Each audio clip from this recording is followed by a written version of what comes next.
నేనేమంటున్నానంటే మీరు open debate పెట్టాలి.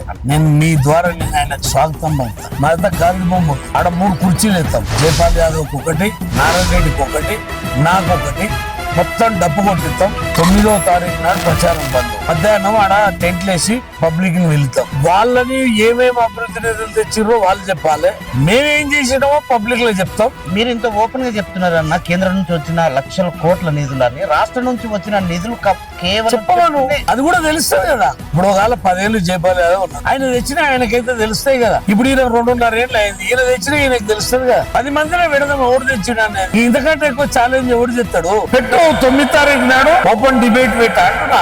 ఇలా ముఖాలకు రమ్మను.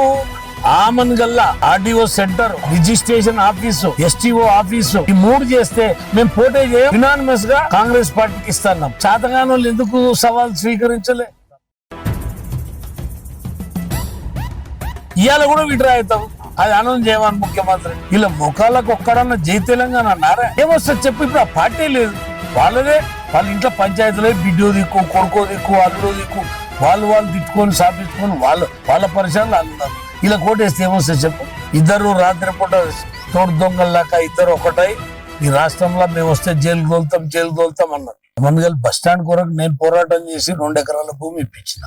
బీజేపీ నాయకుడు ఆచార్యన్న సవాల్ విసురుతున్నాడు. ప్రతిపక్ష నాయకులు కావచ్చు, అధికార పక్ష నాయకులు కావచ్చు, అభివృద్ధి మీద కూడా డిబేట్ చేద్దాం రమ్మను. ఓపెన్ సవాల్ రా భయ్.